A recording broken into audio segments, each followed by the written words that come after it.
Nomor 1 ya. Berikut ini yang bukan sebuah pernyataan yang benar dari persamaan Maxwell adalah A. Jumlah garis gaya listrik atau flux listrik pada permukaan tertutup sebanding dengan muatan listrik yang dilingkupi permukaan tertutup tersebut. B. Jumlah garis gaya magnet atau flux magnet pada permukaan tertutup sama dengan 0. C. Jumlah garis gaya magnet pada permukaan tertutup sebanding dengan muatan magnet yang dilingkupi permukaan tertutup tersebut. D. Perubahan flux magnet terhadap waktu akan membangkitkan medan listrik. E. Arus listrik dan perubahan flux listrik terhadap waktu akan membangkitkan medan magnet. Nah, ini soalnya bisa dilihat di drive ya. Udah aku upload. Untuk persamaan Maxwell.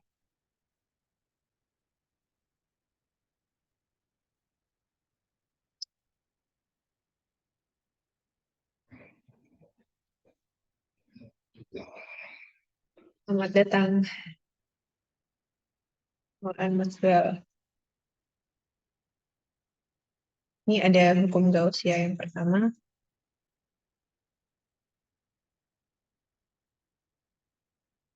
Ini menjelaskan tentang bagaimana medan listrik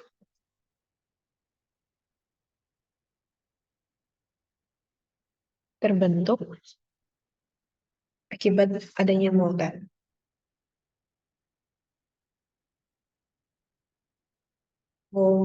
Gauss ini untuk persamaan Maxwell-nya itu adalah integral E dot dA sama dengan Qn plus per epsilon 0. Nah, kalau dilihat dari sini ya, jumlah garis ya listrik. Kalau yang ini ya, ada nggak ya?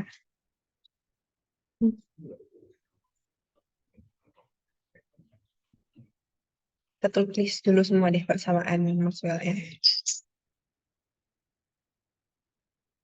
Kemudian untuk versi diferensialnya, diferensial dari E sama dengan rho per epsilon 0. Kemudian Gauss untuk medan listrik. Yang kedua ada hukum Gauss untuk medan magnet.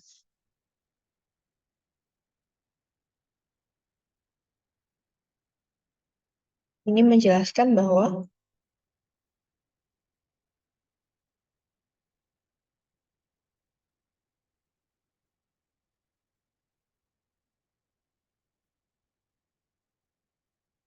tidak ada monopol magnet.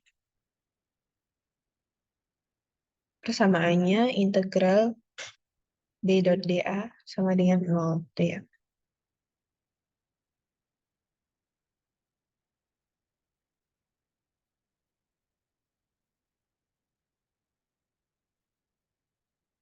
Kemudian ada persamaan lagi tentang ya diferensialnya, diferensial dari B sama dengan 0.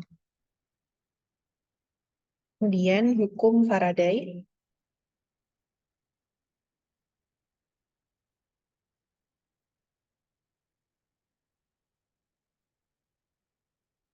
Ini menjelaskan tentang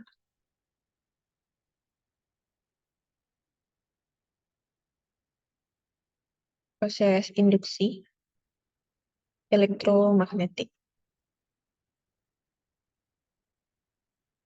Faraday ini persamaannya integral E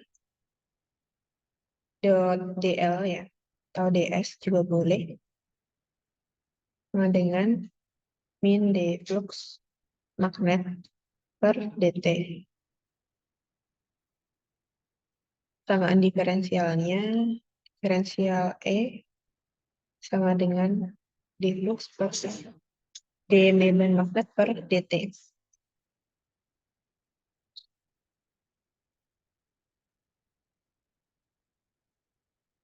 Oke, kemudian ada hukum Ampere-Maxwell.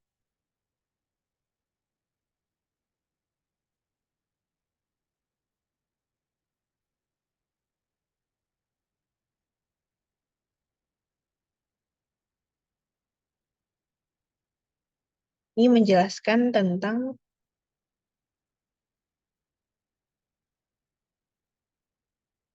pengaruh arus listrik dan perubahan medan listrik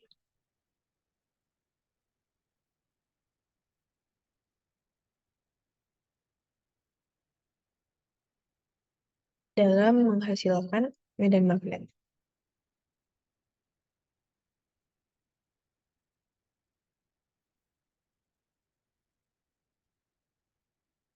Samaannya adalah integral B.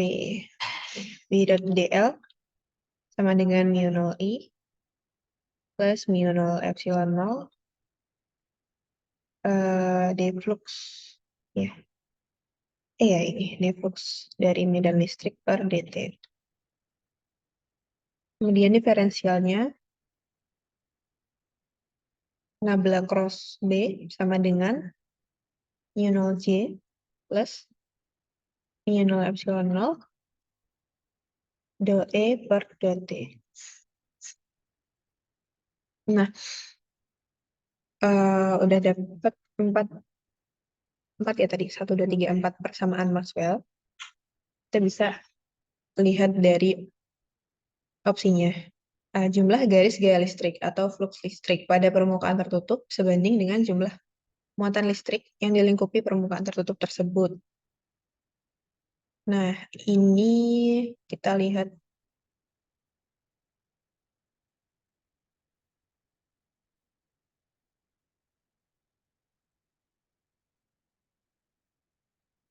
ini ya, muatan listrik itu berada di ini ya, Q enclosed.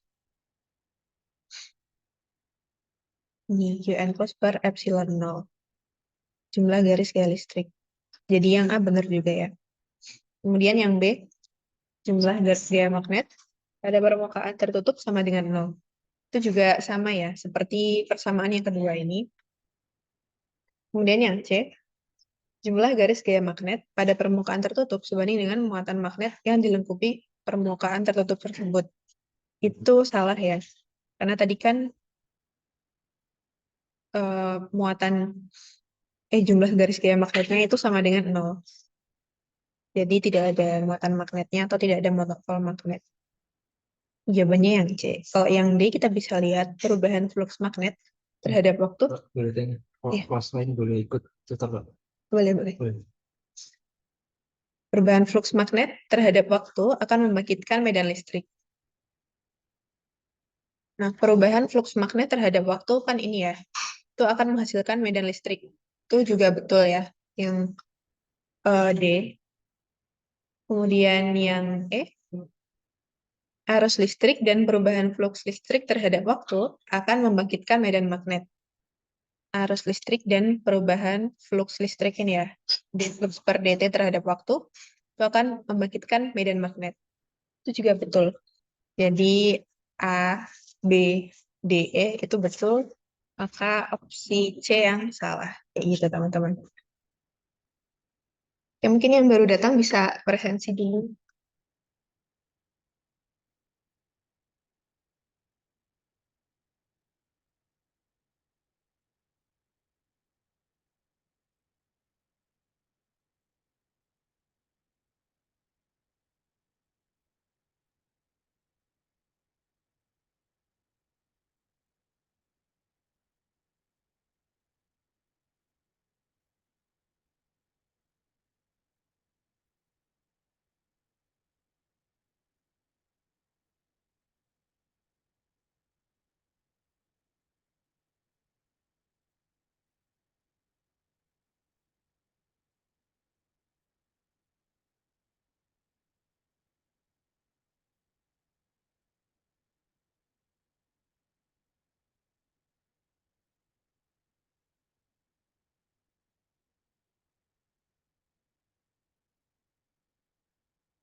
Oke, udah ya.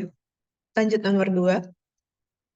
Sebuah satelit yang berada pada ketinggian 575 km di atas bumi mentransmisikan gelombang elektromagnetik sinusoidal dengan frekuensi 92,4 MHz secara seragam ke segala arah dengan daya sebesar 25 kW. Berapakah besarnya amplitudo medan listrik yang diterima oleh penerima di permukaan bumi yang tepat berada di bawah satelit? Diketahui epsilon nolnya 8,85 kali 10⁻12 Coulomb kuadrat per Newton meter persegi dan mu nolnya adalah 4 pi kali 10⁻7 Newton second kuadrat per Coulomb kuadrat. Oke.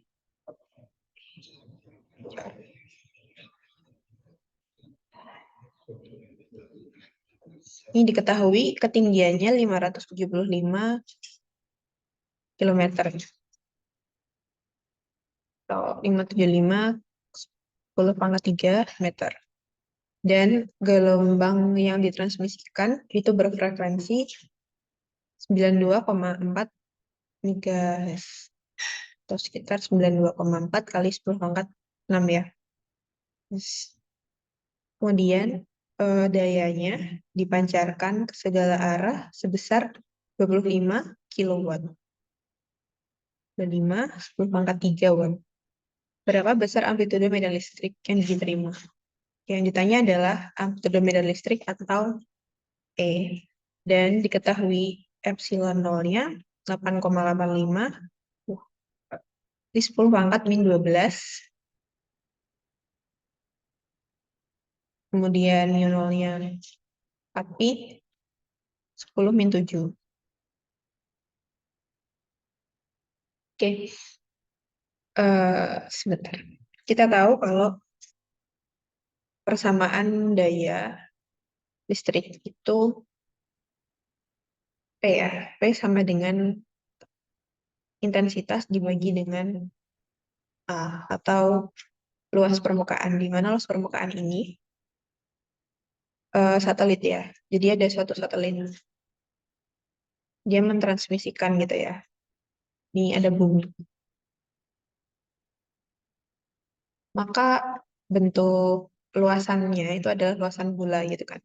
Dan luasan bola itu 4 pi R kuadrat. Jadi P sama dengan I per 4 pi R kuadrat. Nah, di mana R-nya itu adalah jaraknya dari satelit ke bumi gitu kan. Maka R itu sama dengan H atau I sama dengan R kayak gitu. Terus kita bisa tahu hubungan E dengan I itu adalah dari persamaan vektor pointing. Apa udah dijelaskan ya? S sama dengan per mu nol E cross B. Tuh. Di mana hubungan E dan D itu kan E-nya kita akan cari dan B-nya belum diketahui. Jadi kita harus cari hubungan E dan B. Itu adalah dari C. C sama dengan E dibagi B, di mana C-nya itu adalah kecepatan cahaya. Ini E-nya medan listrik. B-nya medan magnet. Dapat B sama dengan E per C. Sehingga dapat vektor pointing S sama dengan seper mu nol E, B-nya E per C. Itu. Jadi per mu nol E kuadrat per C. Kemudian, oh ya, S itu adalah pointing vector atau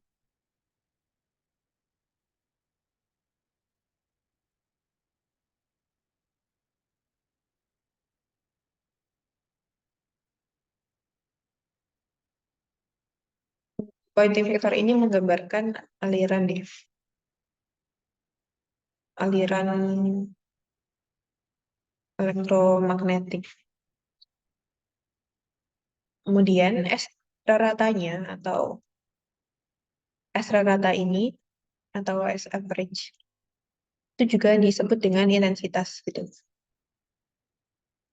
Itu adalah setengah dari S-nya atau jadinya seper 2 mu nol E kuadrat per C. Nah, dari sini kita tahu persamaan I yang berhubungan dengan C dan P.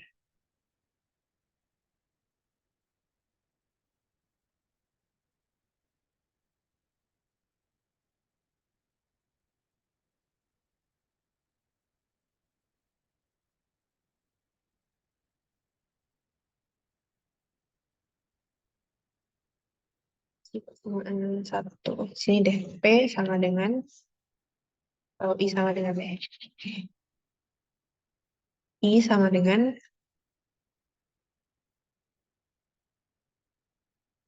P4IR kuadrat ya. Persamaan satu. Kemudian persamaan duanya ini. Nah, I sama dengan I, maka persamaan satu sama dengan persamaan dua. Tadi P4pi R kuadrat. Gitu ya.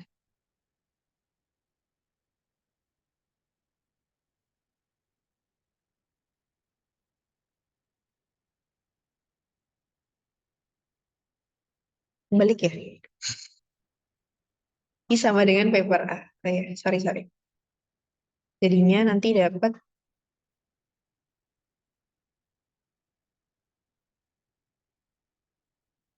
ini P4IR kuadrat.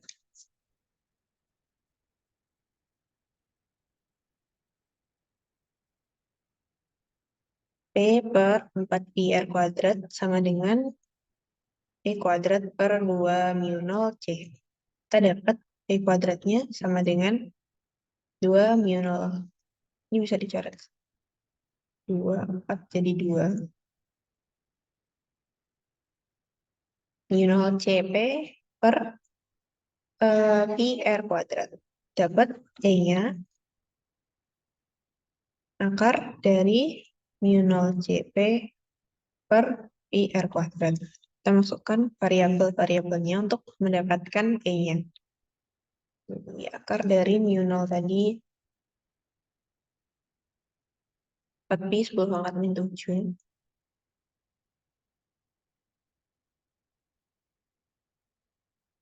Kemudian C itu 3 kali 10 pangkat 8. E-nya adalah 25 ribuan. 25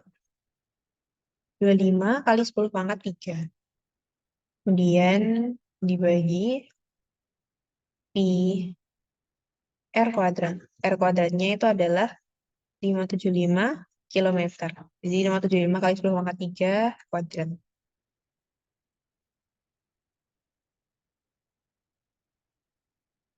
Ini pi-nya bisa dicoret. Ini diperoleh E-nya. Tadi aku menghitung dapat sebesar 2,1299 kali 10 pangkat min 3. Tapi di sini jawabannya nggak ada, adanya yang min 2 ya.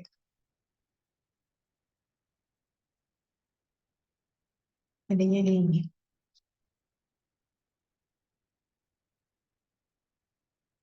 Gini jawabannya. 10 pangkat min 3.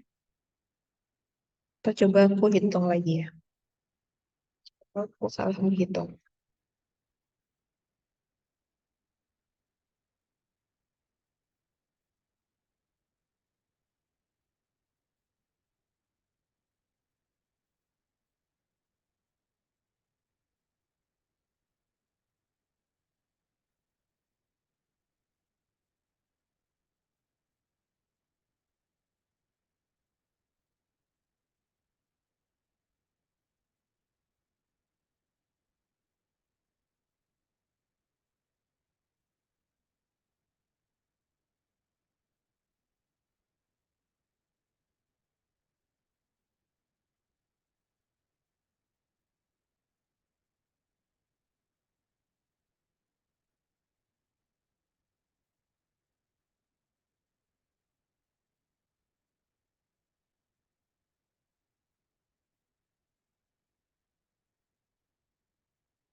Ini 2 ya.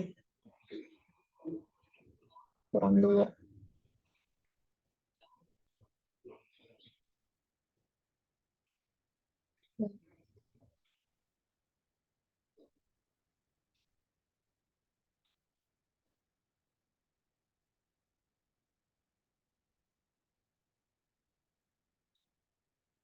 Sebentar. Ini kok kayak ada yang sesuatu yang janggal.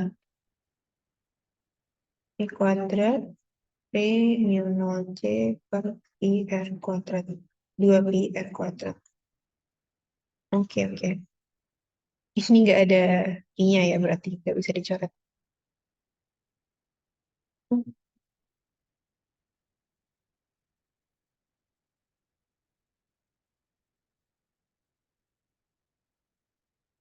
Oh, ada. Karena mu 0-nya ya. Aku kok lupa ya. Sorry, sorry. 4pi. Ini 2.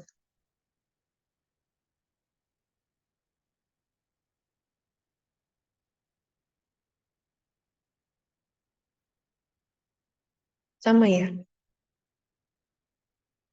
Ya, ini jawabannya. Nomor 2. Jadi nomor 2 ada yang ditanyakan.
Oke, kalau belum ada, aku lanjut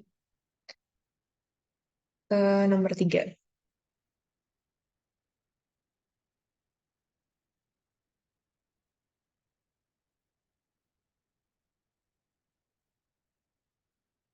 Seorang mahasiswa fisika memilih untuk mengirim energi melalui berkas gelombang elektromagnetik daripada menggunakan kawat transmisi. Jika melalui kawat transmisi, daya yang dikirim akan menggunakan tegangan sebesar 60 kilovolt dan arus I sama dengan 800 ampere. Berapa nilai efektif medan listrik dari gelombang elektromagnetik? Diketahui kecepatan cahaya dalam vakum 3,8, tambang lintang berkas gelombangnya 80 meter persegi, dan dayanya adalah V sama dengan V kali I. Asumsikan permeabilitas magnetik dalam ruang bebas adalah mu 4 kali 10 pangkat min 7.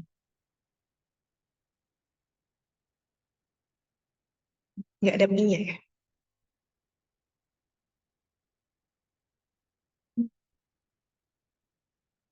Tapi ini harusnya ada pi-nya sih. 4pi diketahui. Ini tegangannya V sama dengan 60 kilovolt, 60 10 pangkat 3 volt, dan arusnya 800.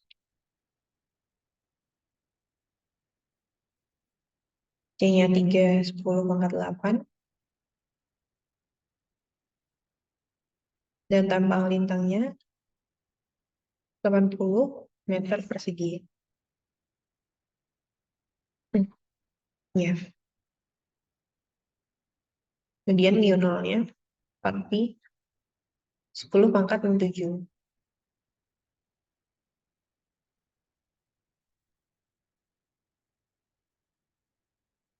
Yang ditanya adalah E-nya.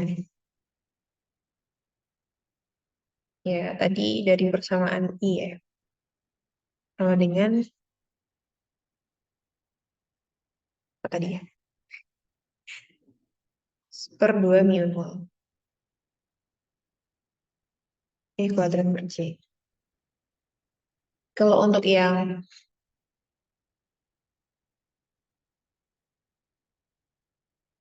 nilai efektif medan listrik, itu I-nya itu sama dengan per mu nol C, di mana I-nya efektif. E RMS kuadrat, gitu ya. Kemudian, I di sini kita tahu P sama dengan V kali I. Jadi I sama dengan P per V. Sebentar.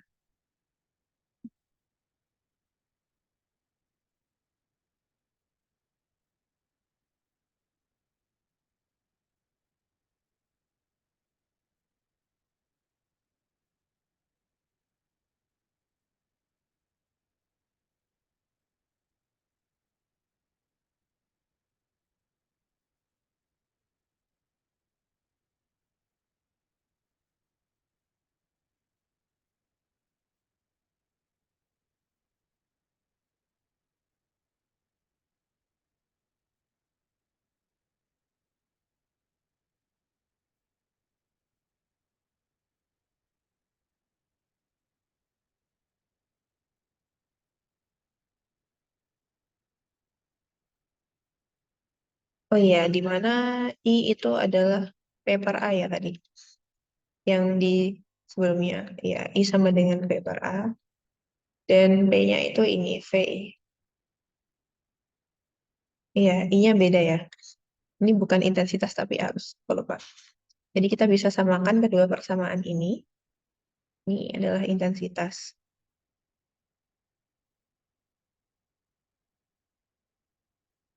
Ini arus. Nah, jadi seper mu nol C sama E RMS kuadrat. Sama dengan ini per A. P I per A. Didapat E-nya RMS.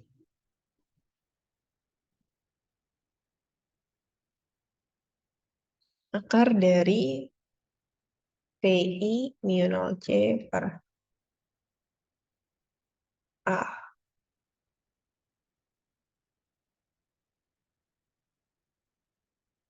Sama dengan V-nya adalah 60.000. 60 kali 10 pangkat 3. Ya, 60.000. I-nya adalah 800 ya, ampere. Mu nolnya 4 pi, 10 pangkat min 7. C-nya 3 kali 10 pangkat 8 dan dibagi dengan A. A-nya tambang lintang tadi 80 ya, meter persegi.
Hasilnya sekitar 1553,76 sekian.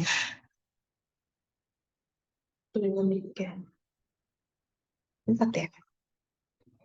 Ini di jawab opsi ada nggak ya? Tidak ada. Atau karena tidak ada. Ini pakai pi ya? Tidak ada pi-nya.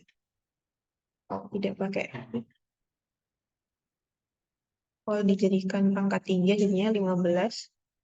Ya, mendapati 15 kali 10 pangkat 3. Kalau tidak pakai pi,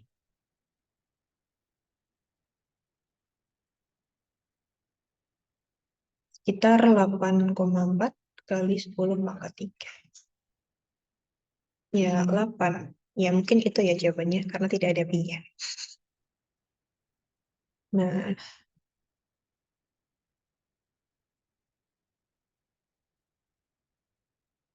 84,85,28 sekian mendekati 8 kali 10 pangkat 3.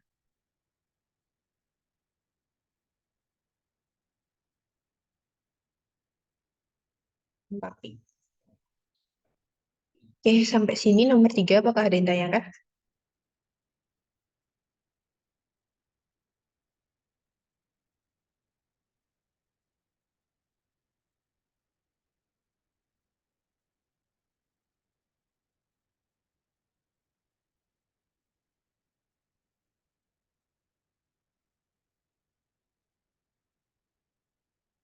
Belum ada ya.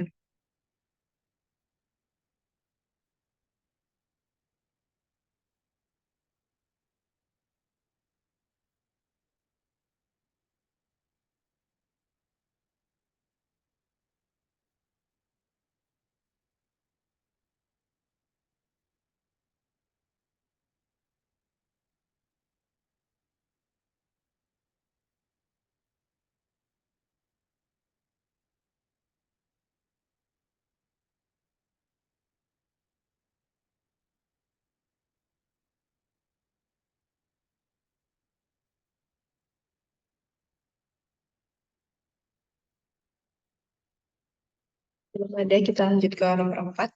Hakikat cahaya. A. Cahaya adalah terang. B. Cahaya adalah partikel. C. Cahaya adalah gelombang. D. A, B, C benar. E, B, dan C benar. Dari definisi A. Cahaya adalah terang. Benar.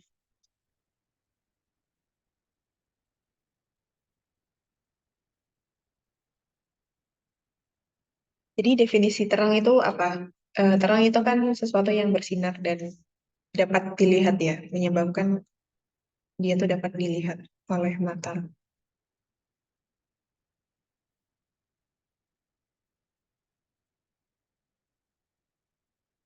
Dan karena dia dapat dilihat oleh mata, pasti dia memiliki panjang gelombang tertentu gitu ya, spektrum. Kemudian dari sifat cahaya yang dualisme itu ya, dualisme cahaya. Jadi cahaya itu bersifat seperti partikel dan juga gelombang. Ya. Jadi KBC benar. Gitu. Kenapa berupa partikel? Karena cahaya ini membawa foton-foton gitu ya, atau energi.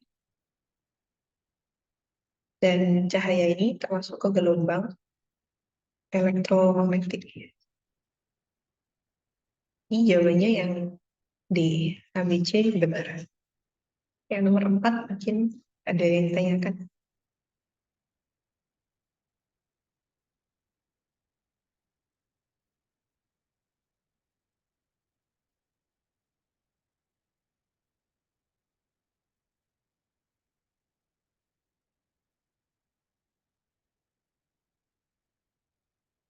Belum ada ya.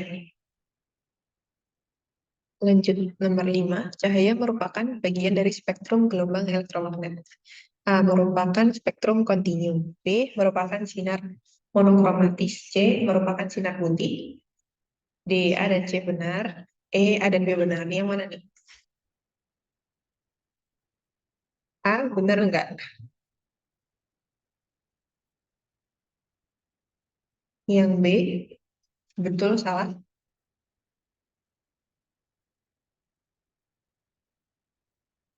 Salah ya. Jadi yang B salah. Ya, pasti yang E salah. Jadi yang benar adalah yang A dan C. Jadi kan kita tahu kalau tadi cahaya itu banyak banget spektrumnya. Maka dia disebut spektrumnya itu kontinu atau mengandung banyak spektrum.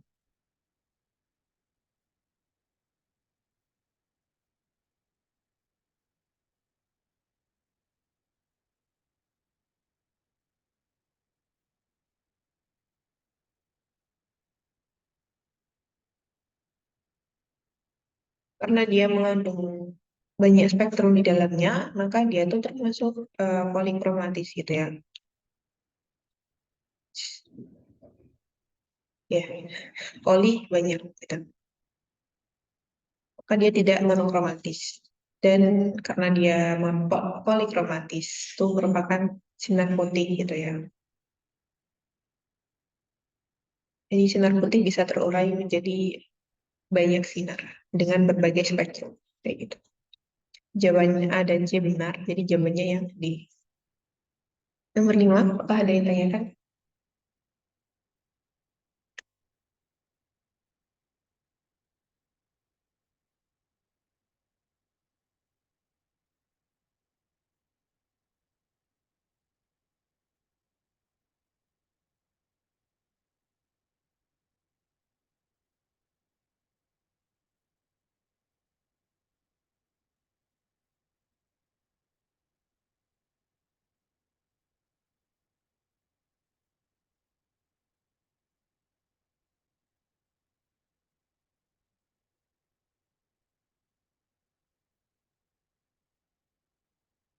Belum ada. Kita lanjut ke nomor 6 dan 7. Berikut adalah perilaku cahaya sebagai gelombang elektromagnetik, kecuali A. Kelajuan cahaya di dalam material lebih rendah dari kelajuan cahaya di dalam vakum. B. Komponen medan magnet yang berosilasi adalah lebih besar dari komponen medan listrik yang berosilasi. C. Arah medan magnet dan medan listrik saling tegak lurus dan sefase di dalam vakum. D. Perambatan gelombang elektromagnet dalam vakum tegak lurus terhadap arah medan listrik dan medan magnet yang berosilasi.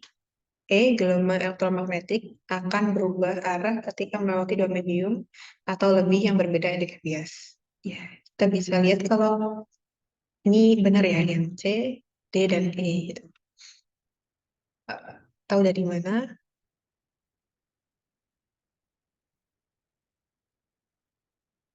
Mungkin dari yang ada dulu ya, kelajuan di dalam material lebih rendah dari kelajuan di dalam vakum.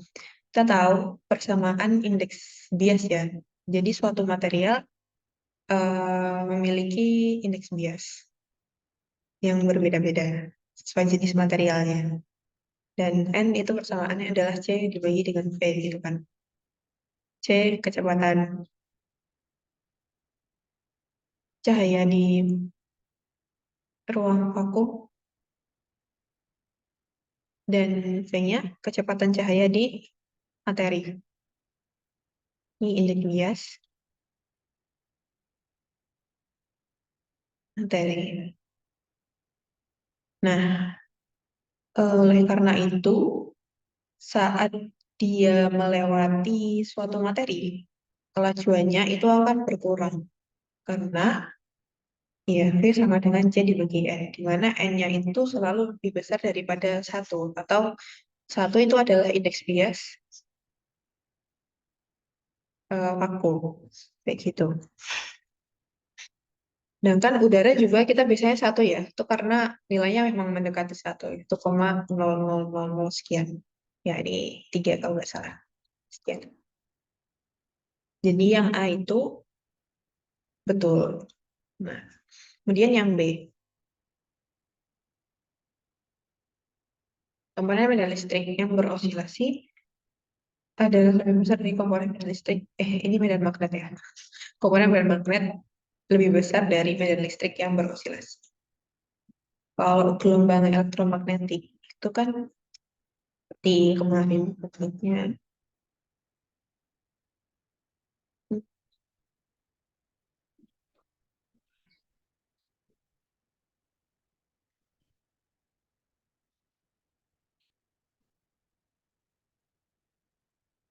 Misal ini adalah gelombang listrik dan ini gelombang yang magnetnya. Ya, jadi si listriknya itu ada di sumbu vertikal.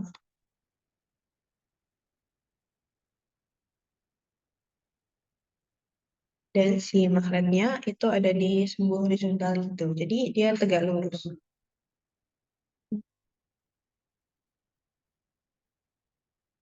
Ini E, ini E juga.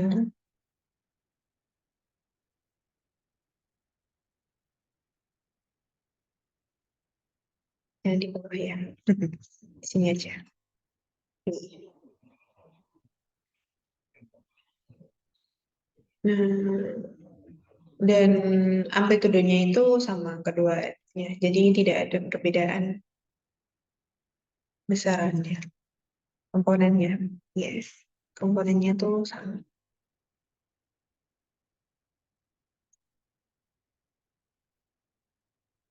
Berarti yang B itu yang salah. Arahnya tegak lurus, itu betul ya. Kan tegak lurus. Ini ada di bidang Y dan ini ada di bidang Z. Kemudian arah perambatannya tegak lurus, betul. Ya, betul. Dan sefase, ya ada sefase. Betul ya, ada di fase yang sama. Kalau fase yang berbeda itu kayak misalnya ada di sini dan ini udah setengah gelombang. Begitu. Beda fase. Gitu. Ya, ada seterusnya.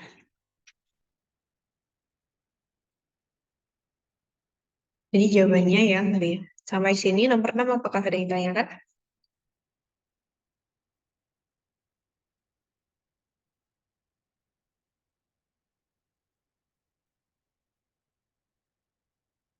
Yang di sini udah mengumpulkan PR semua.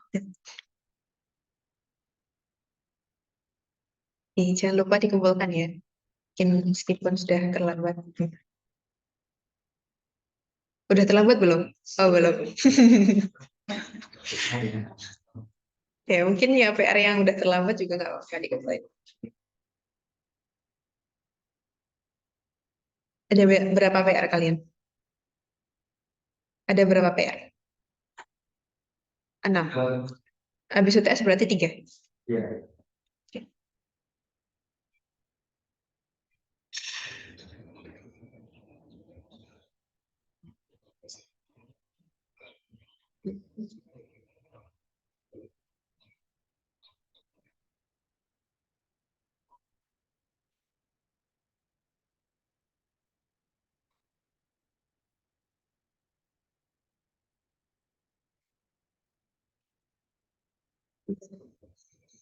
Itu nomor 7.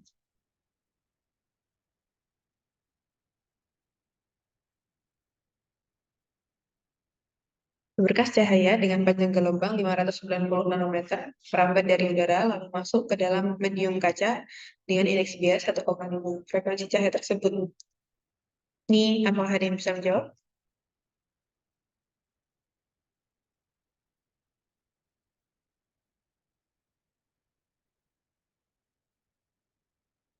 C, D, E.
Ada yang mau menjawab?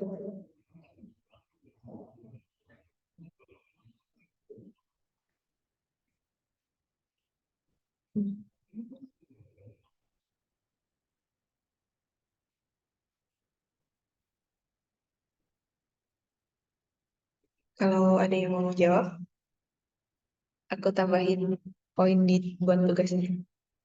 1 poin.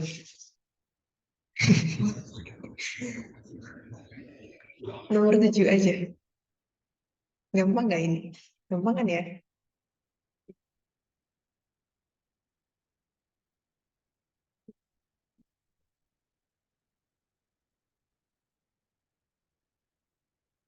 Eh, ya. Hitung sampai 5. Satu, dua, tiga, empat, lima. Nggak ada, bener? Nggak ada.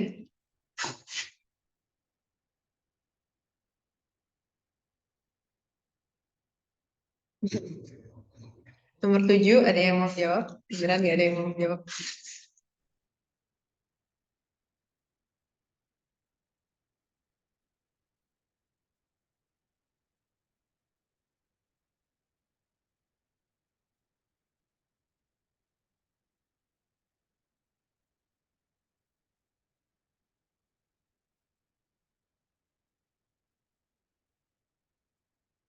Nggak ada ya? Oke, kita bahas aja ya kalau gitu. Satu poin habis. Lanjut. Kita ketahui ya, diketahui bahwa panjang gelombangnya, ya, nggak ada. Oke, lanjut ya. Panjang gelombangnya itu lambda, merambat dari udara, terus masuk ke cahaya. Berarti initial ya. I sama dengan 590 nanometer. Indeks biasnya N aja ya, 1,5. Frekuensi, ini kita tanya frekuensinya. Nah, kita tahu frekuensi. Frekuensi itu sifatnya gimana? Frekuensi itu tetap ya teman-teman, dari apa namanya, apapun kondisinya. Jadi jawabannya ya saya tidak mengalami perubahan. Nah, kan kita tahu dari persamaan hukum itu sendiri. Untuk menghafal sin theta i per sin theta f sama dengan n m per n i sama dengan lambda i lambda f di per pf. Nah, di sini yang konstan itu adalah frekuensi. Nah, yang berubah-ubah itu adalah lambda kecepatan. Gitu.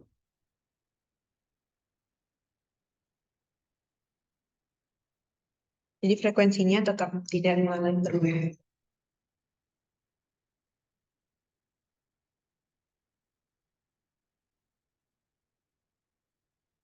Perubahan energi yang terjadi itu biasanya disebabkan adanya perubahan eh, ini ya.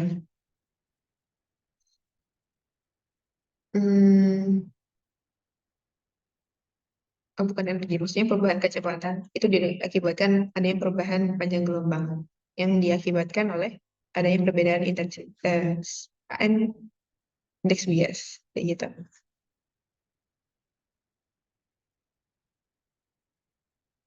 Ada pertanyaan apa tujuh?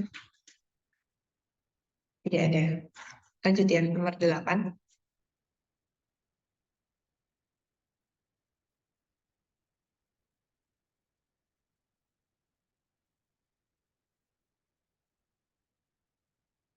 Jika sinar datang dari medium lebih rapat ke kurang rapat, akan terjadi peristiwa A. Sudut sinar bias menjauhi garis normal, B. Sudut sinar bias mendekati garis normal, C. Terjadi pemantulan internal total jika sudut sinar datang lebih besar dari sudut kritis. D. A dan C benar. E. A, B, C benar. Jawabannya adalah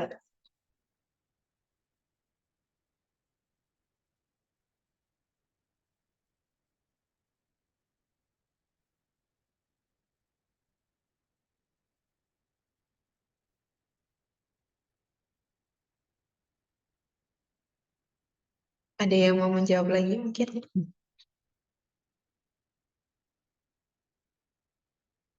Satu poin lagi kalau mau jawab.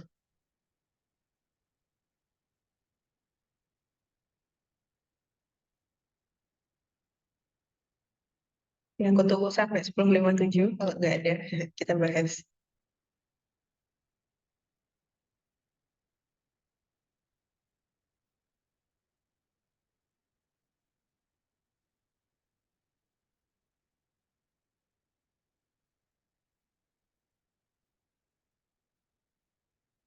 Ya, oke.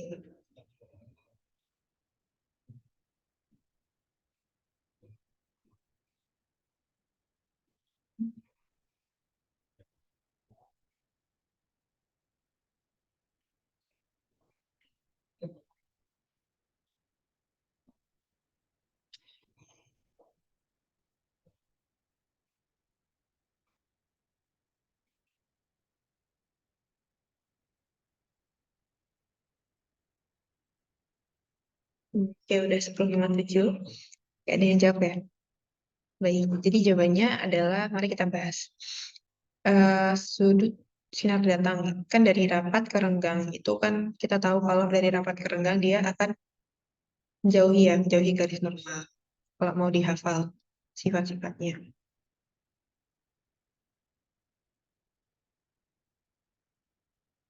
KI, data, F. Itu, kalau dari persamaan itu, kan ini,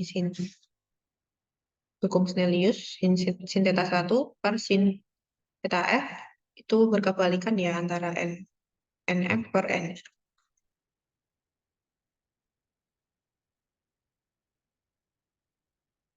Jadi kalau NI-nya lebih besar dari NF atau indeks biasnya inisial itu lebih rapat dari yang setelahnya, setelah yang membuat itu atau finalnya, maka nilai sin theta F-nya itu juga bakalan lebih besar dari nilai sin theta I-nya.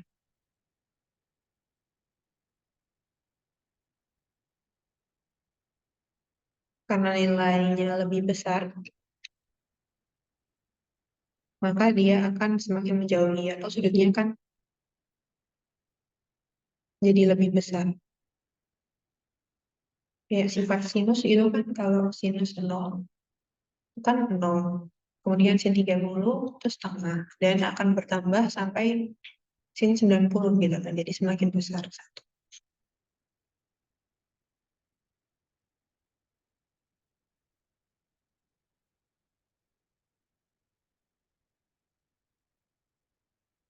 Jadi nggak berkebalikan seperti cos. Jadi yang A bener ya. Ini biarin aja deh. Kemudian yang B itu mendekati garis normal itu pasti salah. Kemudian tinggal yang C. Terjadi pemantauan internal total jika sudut sinar datang lebih besar dari sudut. Jadi sudut sudut ya bukan sudut. Sudut kritis. Ini juga benar. Sekarang terjadinya pemantulan internal total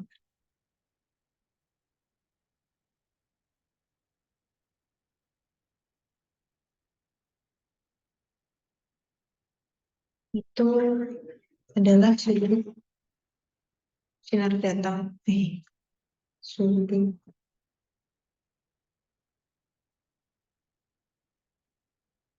itu lebih besar sama dengan sudut kritis atau theta kritis. Nah, persamaan sin theta C itu sama dengan F.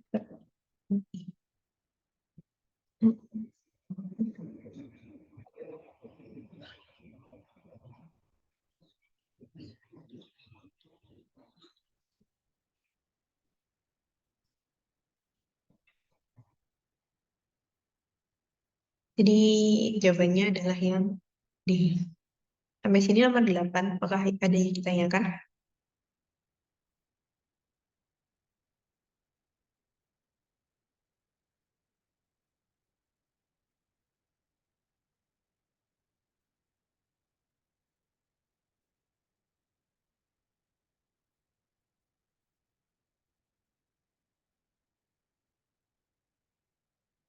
Kalau belum, kita lanjut ke nomor 9 ya. Sebuah berkas cahaya merambat dari cairan indeks biasa N1 menuju kotak gelas dengan indeks biasa N2 dari sebelah kiri pada titik A, seperti dinyatakan dalam gambar. Sudut sinar datang θ1 terbesar. Dia dapat menghasilkan pemantauan internet total pada permukaan atas kotak kaca adalah ini ada θ1 datang ya, dan dibiaskan ini ada θ2. Kemudian kan pemantauan internal total.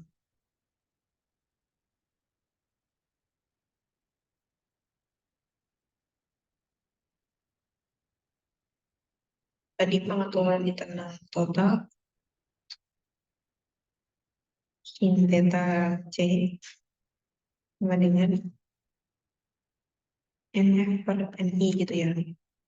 N2 per N1 gitu.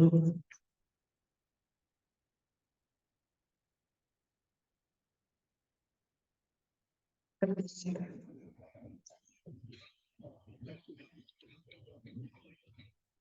Dan C-nya si pangkat N1 N2 per N1.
Jawabannya benar tidak ada ya.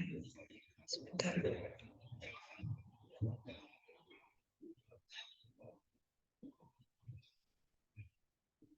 Kalau maksimum itu kan θ1, dia kan yang maksimumnya itu kan 90 ya.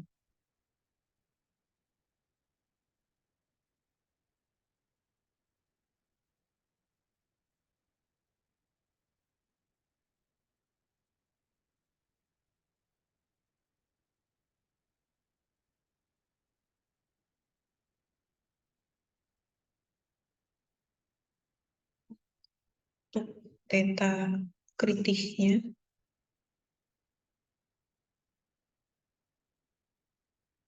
90 min θ1.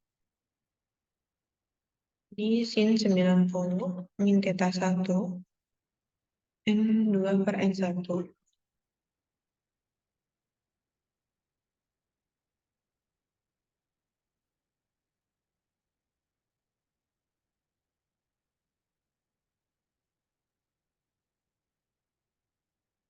Enggak ada juga ya.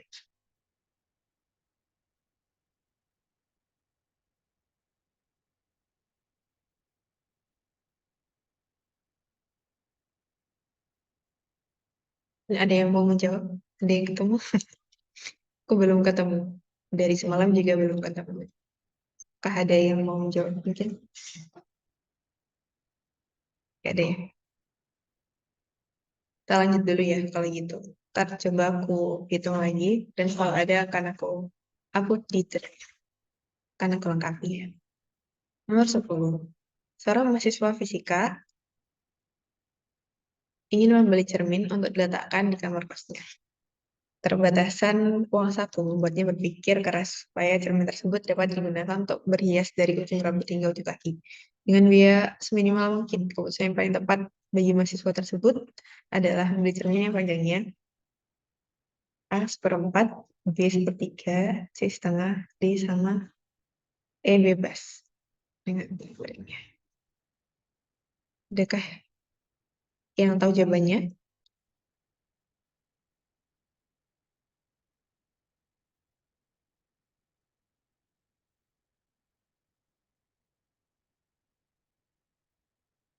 Jawabannya setengah ya teman-teman. Ini adalah setengah jawabannya, setengah dari tinggi badannya.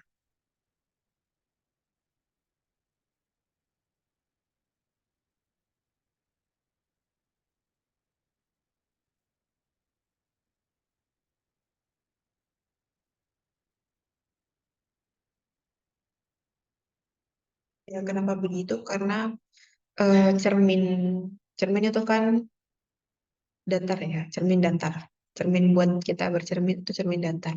Dan di sini jarak kita itu kan, misal ini adalah suatu SO dan ini objek benda. Nah, dia punya bayangan juga, eh, tingginya sama dan jaraknya juga SI kayak gitu. Nah, kalau apa namanya, agar dia terlihat dari suatu benda itu,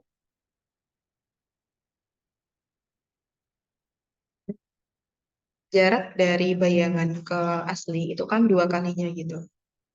Jadi jarak minimal agar dia tuh terlihat itu adalah setengah dari tinggi manusia atau tinggi yang bercermin kayak gitu.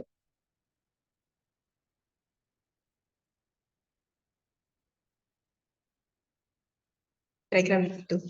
Lanjut nomor 11. Jika hanya cahaya yang masuk ke bumi, maka perubahan nilai indeks bias semua medium bening di bumi adalah A n merah min N, B n ungu min N merah, C nilai indeks bias tak berhingga, D nilai indeks bias sama dengan 0, semua salah.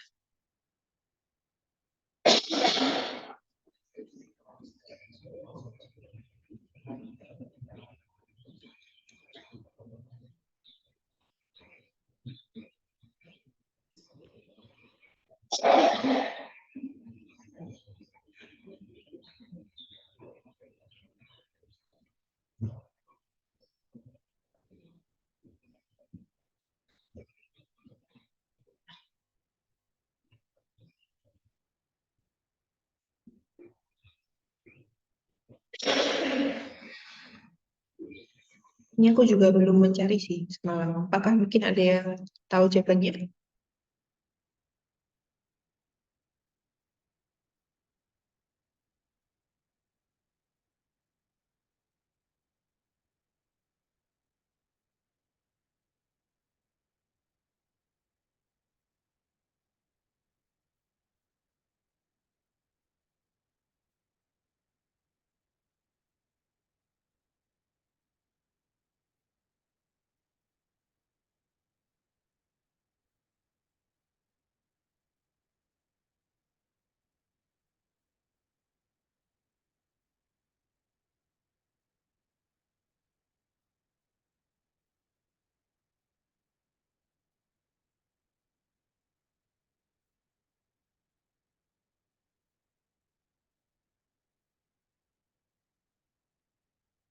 Kan sebenarnya nilai indeks bias itu tidak bergantung eh, dari cahayanya apa, tetapi bergantung dari materinya kayak gitu.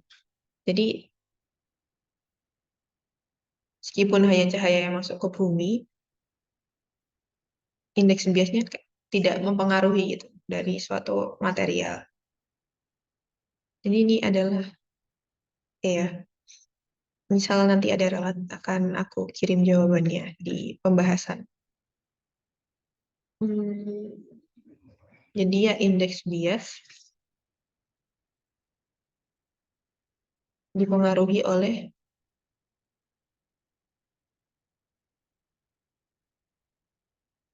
medium, ya, material dari suatu medium,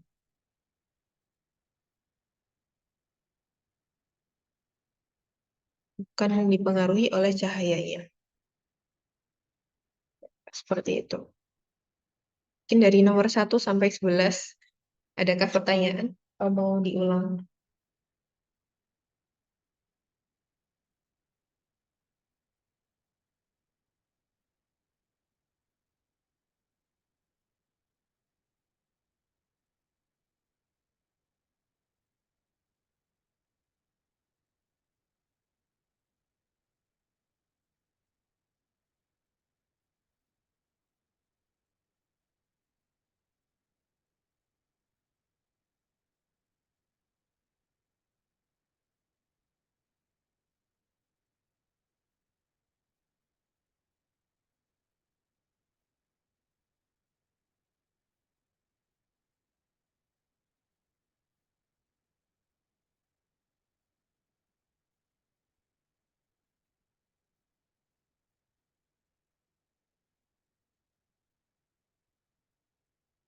Nomor 12. Seorang dosen memiliki titik dekat mata pada jarak 2 meter. Jika beliau ingin mengoreksi berkas ujian fisika dasar pada posisi ternyamannya, yaitu 25 cm, maka kacamata yang digunakan harus berkekuatan.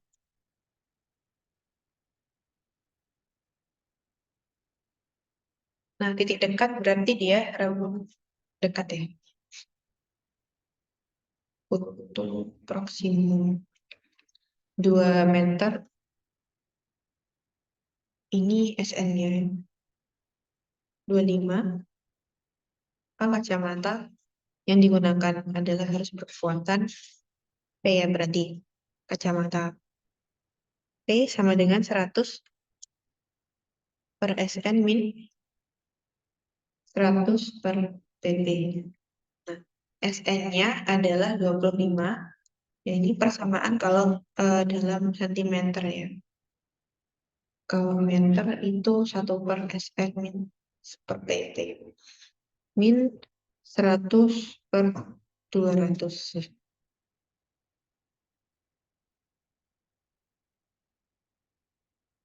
Sama dengan 4 min 2. 100 min 200 itu berapa ya? Tangan ya. 100, 200, 0,5.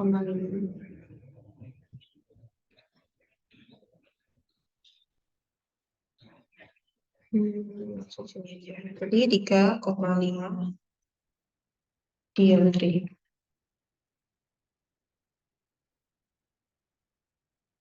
Yang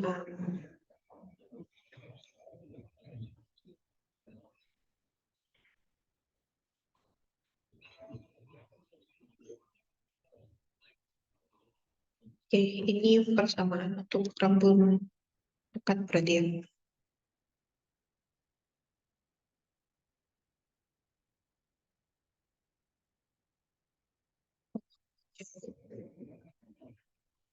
Oke, sama dengan min. Ini 100 per meter.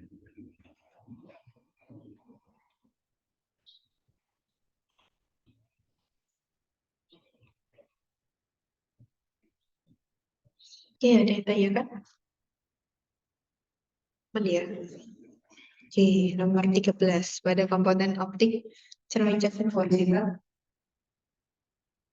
A konvergen, B divergen, C intersenar, D monomer.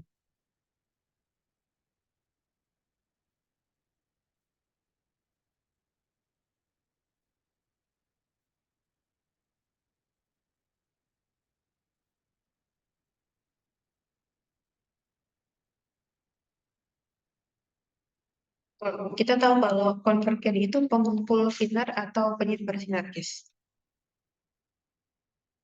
Pengumpul ya. Ya, pengumpul sinar. Kemudian kalau divergen, penyebar. Untuk lensanya, konvergen itu positif, divergen negatif. Untuk cermin, ya positif juga sih, negatif. Kalau positif itu cermin cembung. Ini negatif cermin cekung. Kalau kebalik ya, lensanya yang cembung. Lensa cembung dan lensa cekung. Nah, baru kalau cermin itu yang cekung. Ini cembung.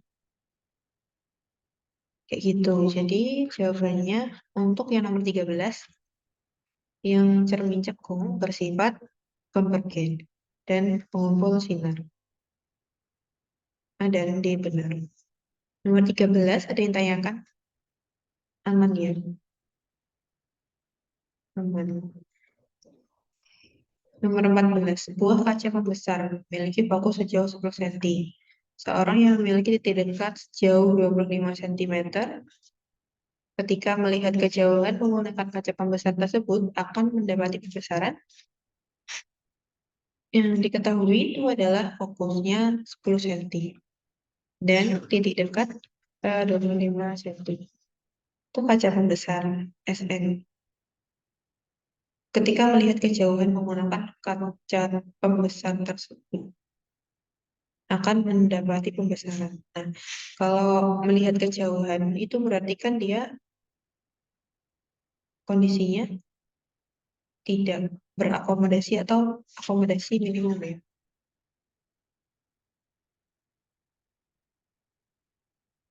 Nah, maka perbesarannya untuk kaca pembesar atau loop ya,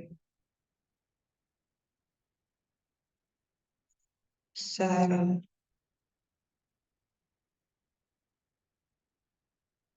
itu ada akomodasi maksimum sama akomodasi minimum itu SN per F 1 SN per F udah N.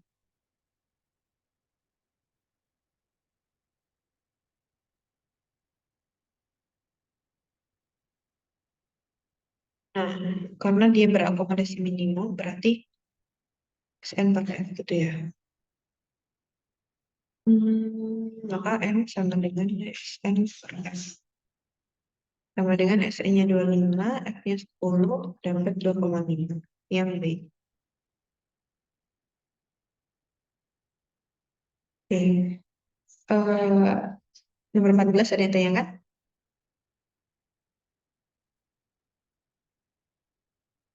Aman ya, nomor 15. Sebentar.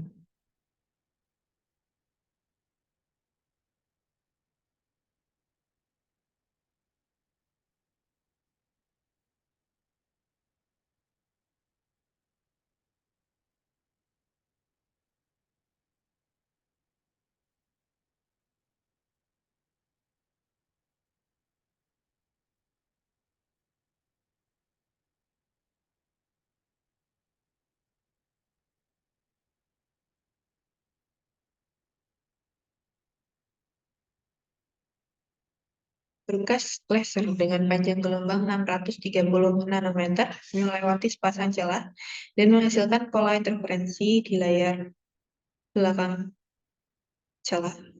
Di layar di belakang celah dengan jarak dua pola terang sebesar 8,3 mm. Saat berkas laser diganti, jarak dua pola terang yang terbentuk menjadi 7,6. Panjang gelombang berkas laser kedua adalah, kita tahu ya, berkas laser panjang gelombang yang pertama itu adalah 630 nanometer atau 630 10 pangkat nano itu berapa ya? 9 ya? Min 9 meter. Dan jarak antara dua pola terang itu Y besar 8,3 mm. 8,3 kali 10 pangkat 3 meter. Saat laser diganti, jarak dua pola terang yang terbentuk. Jadi ini Y1 dan Y2 yang terbentuk itu 7,6 mm. Panjang gelombangnya berapa? Kita tahu interferensi dari masalah interferensi itu. D per L sama dengan N lambda ini ya. Atau D per L sama dengan lambda. Nah, tahu Y itu sebanding dengan lambda. Maka kita ambil kesebandingan yang ini sama sejajar. Y1 per Y2 sama dengan lambda 1 per lambda 2. Nah, yang ditanya adalah lambda 2. Jadi lambda 2 sama dengan Y1 per balik ya, Y2 per Y1 kali lambda 1 dengan 7,6.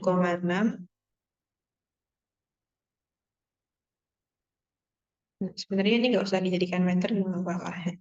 Per 8,3 kali lambda 1. 30. Jadiin meter boleh, enggak juga boleh karena itu bandingan aja.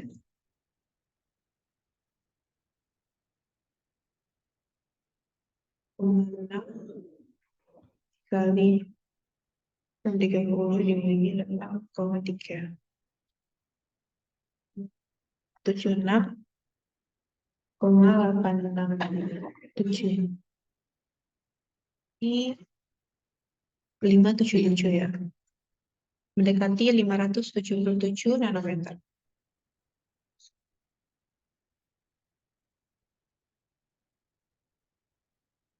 Hingga ya panjang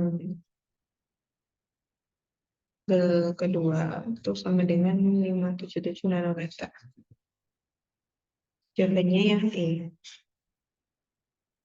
Nomor 15. Ini lanjut ada yang tanya kan? Kemudian lanjut ke nomor 16.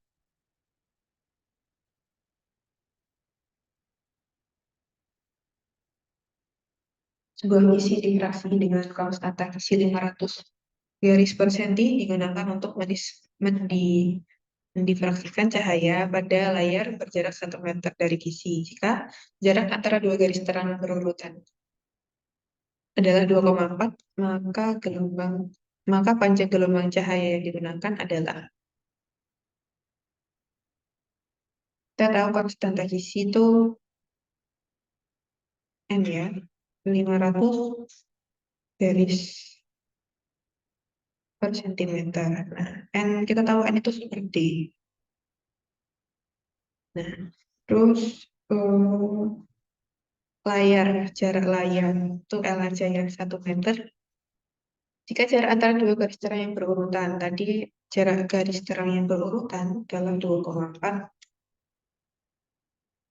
terdapat tahu ya, maka panjang gelombang. Nah, lambda dari persamaan tadi D per L sama dengan N lambda. Ke lambda sama dengan DY per NL. Nah, kita cari dulu D-nya. D sama dengan 1 per N, maka sama dengan 1 per 500. Ini centimeter per garis ya. Kalau mau dijadikan ke meter.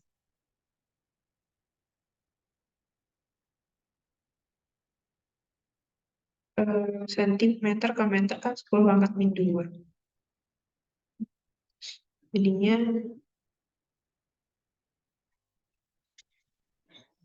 atau ini 5 itu 10 dibagi 2 ya. 5 itu adalah 10 dibagi 2.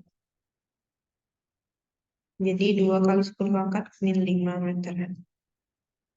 Kemudian Y-nya 2,4 cm, 2,4, 10 min 2 meter.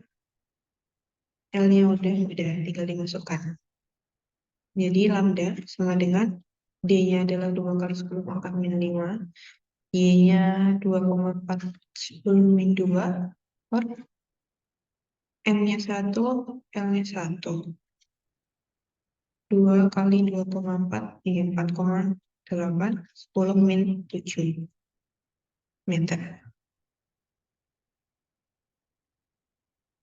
Jadi nanometer pangkat min 9 ya kali 100 4,8 kali 100 10 pangkat min 9 meter. 480 nanometer. Jawabannya yang C ya.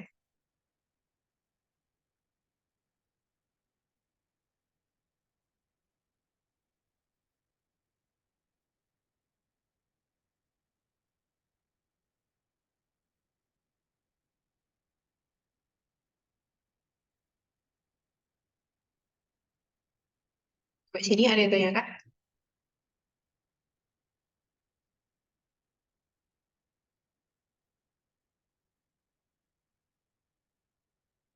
Aman. Oke, lanjut ya.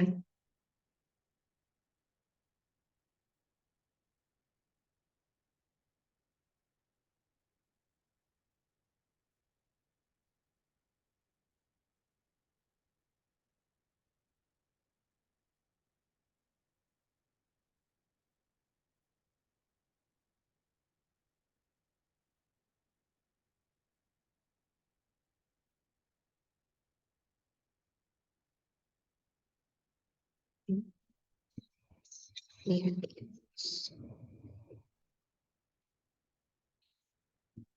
Cara terjadinya interferensi berkas sinar-sinar harus A. Konvergen, B. Konvergen, C. Konvergen, D. Menyebar, E. Semua jawaban salah.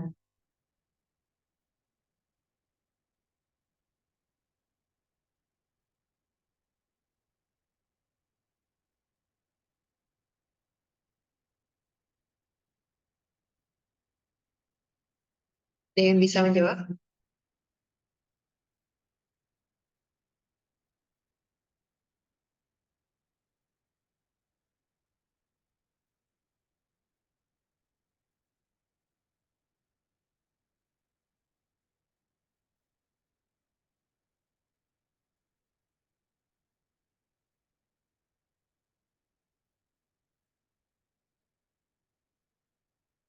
Definisi interferensi itu sendiri adalah itu ya, bertemunya dua atau lebih sinar atau gelombang ya dengan frekuensi yang hampir mirip gitu.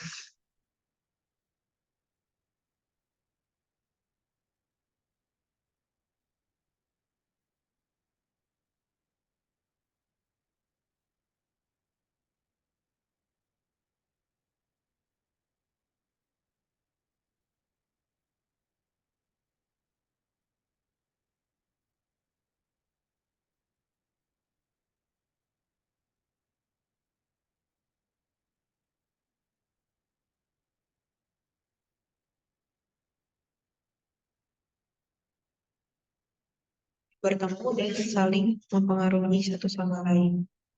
Nah, jadi cara terjadi interferensi itu dua gelombangnya bertemu aja.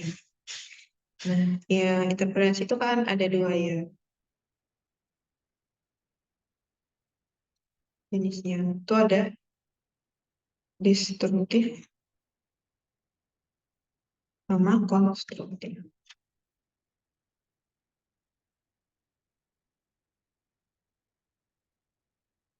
Destruktif itu saling melemahkan ya.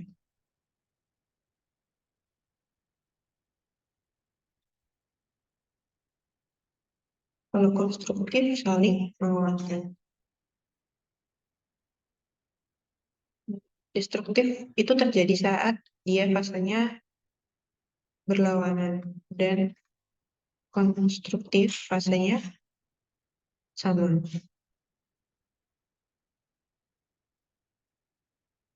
Nah, karena nggak ada ya keterangan bahwa frekuensi yang sama bertemu, jawabannya adalah yang I. Ini nomor 17 ada yang ditanyakan.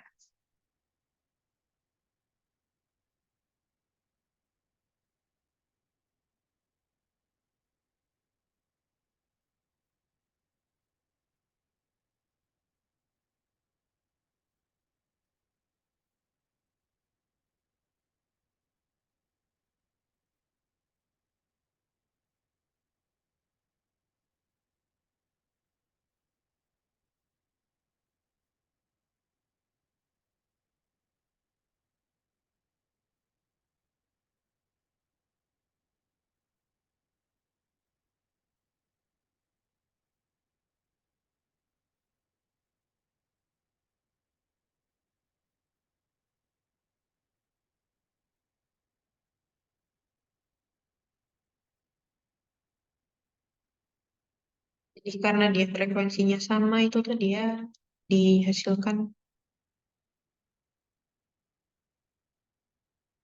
oleh sumber yang sama.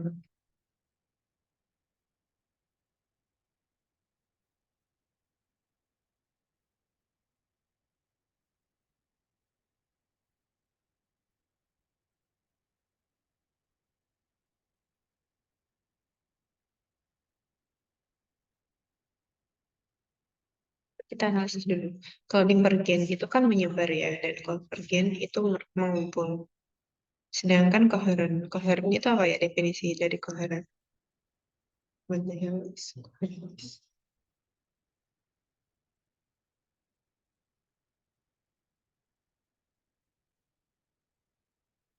Bentukan bersangkut paut. Aduh, keserasian.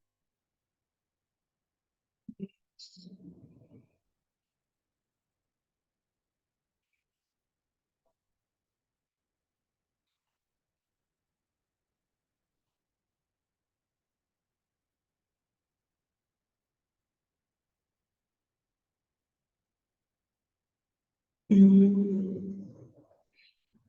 Koheren jika kedua memancarkan gelombang yang hubungan fasanya tetap konstan.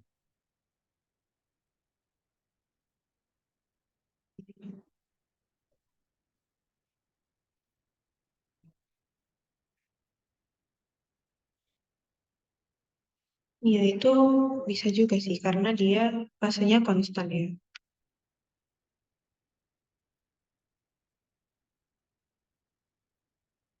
Berarti ini jawabannya boleh yang C.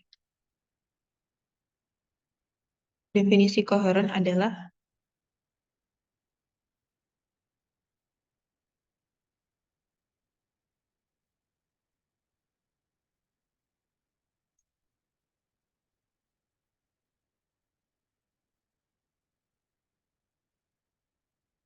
ya mungkin nomor 17 ada yang ditanyakan.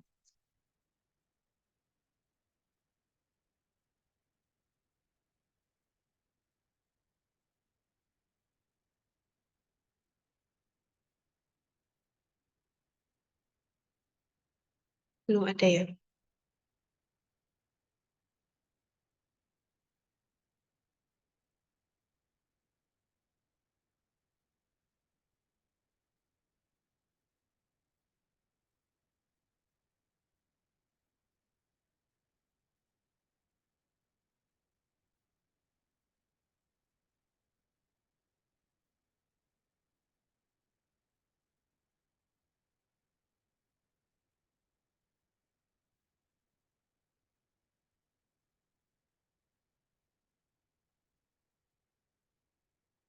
Ini sama seperti kemarin ya, hasil percobaan Michelson dan Morley menjelaskan bahwa ether bisa dipakai sebagai kerangka acuan mutlak universal, tapi tidak ada kerangka acuan mutlak jika kecepatan cahaya tidak sama dengan dalam kerangka acuan yang berbeda. Bumi adalah kerangka acuan mutlak dan cahaya merambat melalui medium yang disebut ether. Nah, dari kemarin kan percobaan Michelson-Morley itu membuktikan bahwa tidak ada ether. Jadi yang A salah dan yang E juga salah gitu. Kemudian tidak ada kerangka acuan mutlak. Ini dulu yang C kecepatan cahaya tidak sama dalam kerangka acuan yang berbeda. Dari eksperimen Michelson kan terbukti kalau kecepatan cahayanya itu konstan, gitu ya. Baik dari acuan manapun gitu. Bumi adalah kerangka acuan yang mutlak. Ya tidak harus dari bumi gitu. Kan bisa saja dari suatu kerangka acuan yang non inersial yang sedang bergerak kayak gitu. Dan kerangka acuan yang lain. Tidak hanya bumi. Jadi yang B.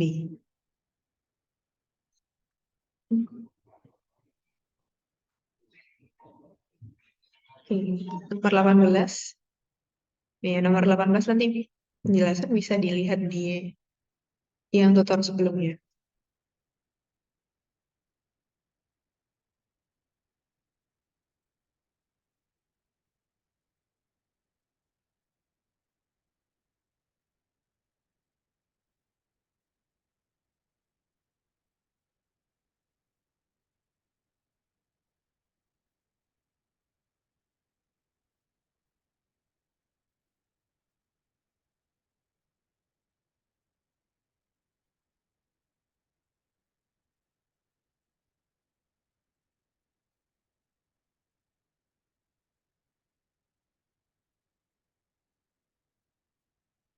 ya, sekarang X19.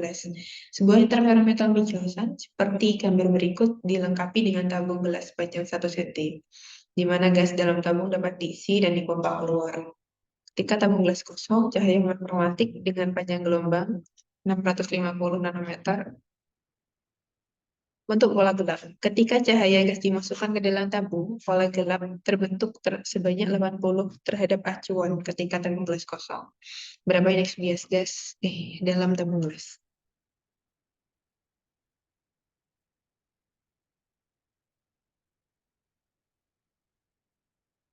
Nya A, B, C, D, E.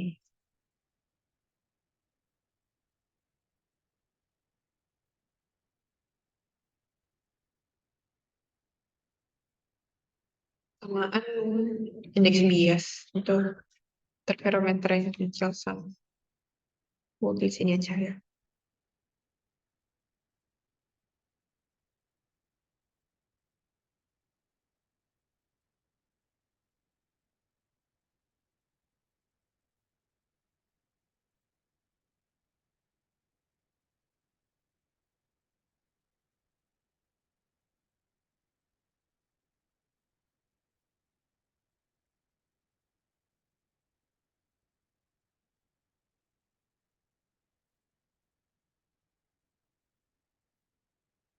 N-nya indeks bias. M-nya adalah jumlah pola. Kemudian T-nya ini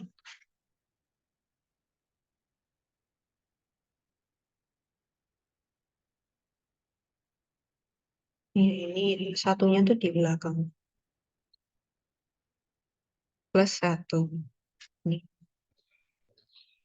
Diketahui itu tabung gelas sepanjang 1 cm. Jadi T-nya 1 cm.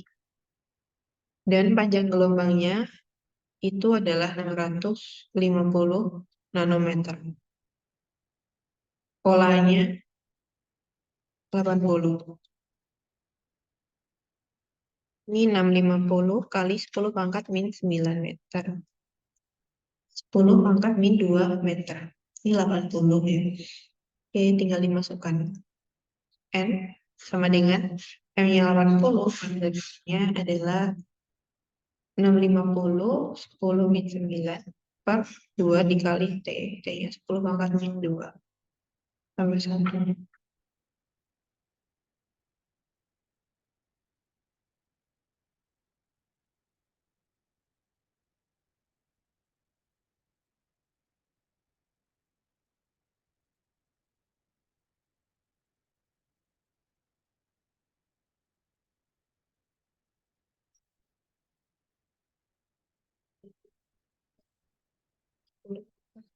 Min 2.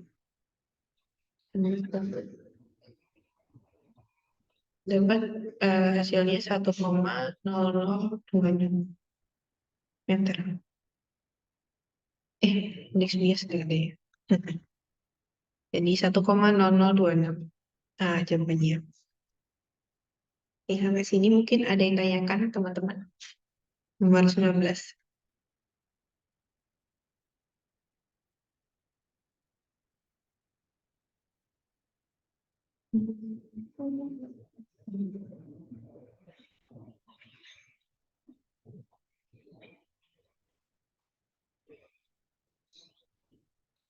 Kita bahas total lagi ya, karena tadi mulainya 10 lebih 5. Lambat 5 menit.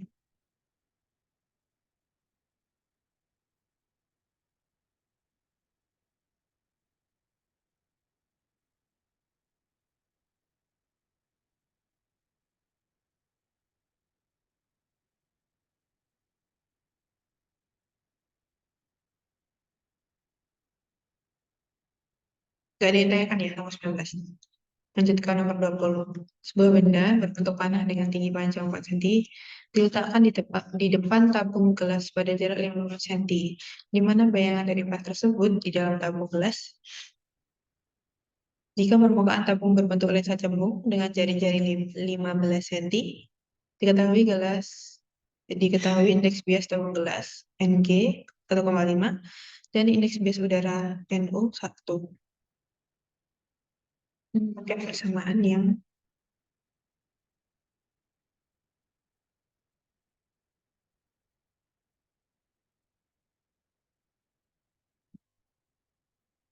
N1 per P sama dengan ditambah ya. Tambah N2 per I sama dengan N2 min N1 per R.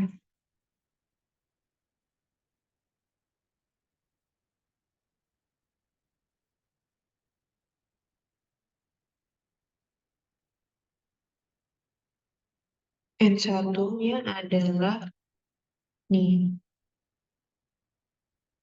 N1 adalah 1, tahu udara ya NO. Dan N2-nya adalah N gelas 1,5. Kemudian P-nya itu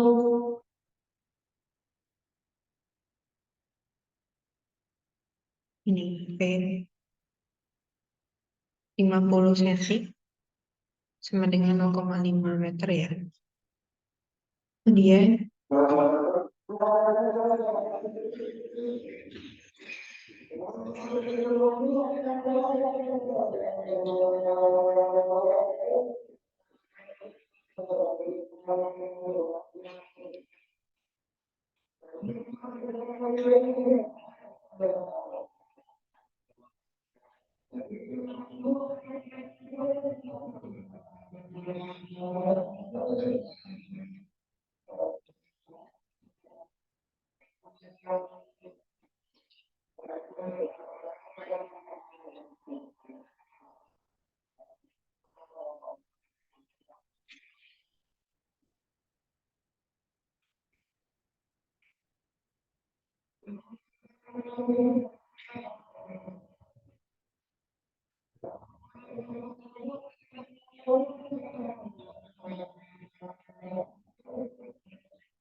jadi ini udah itu dapat 112,5 cm.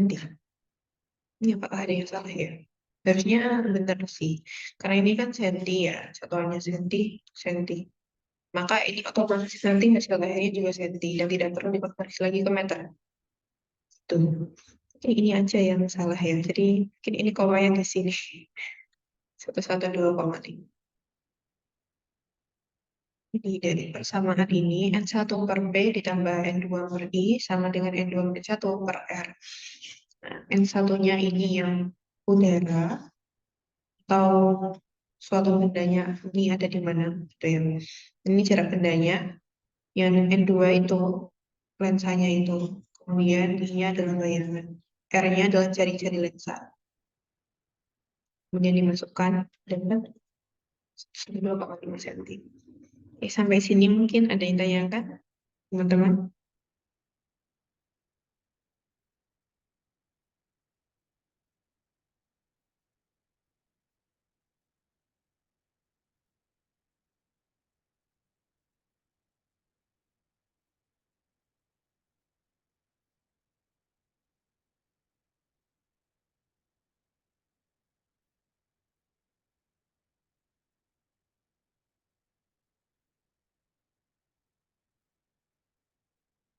Oke, belum ada.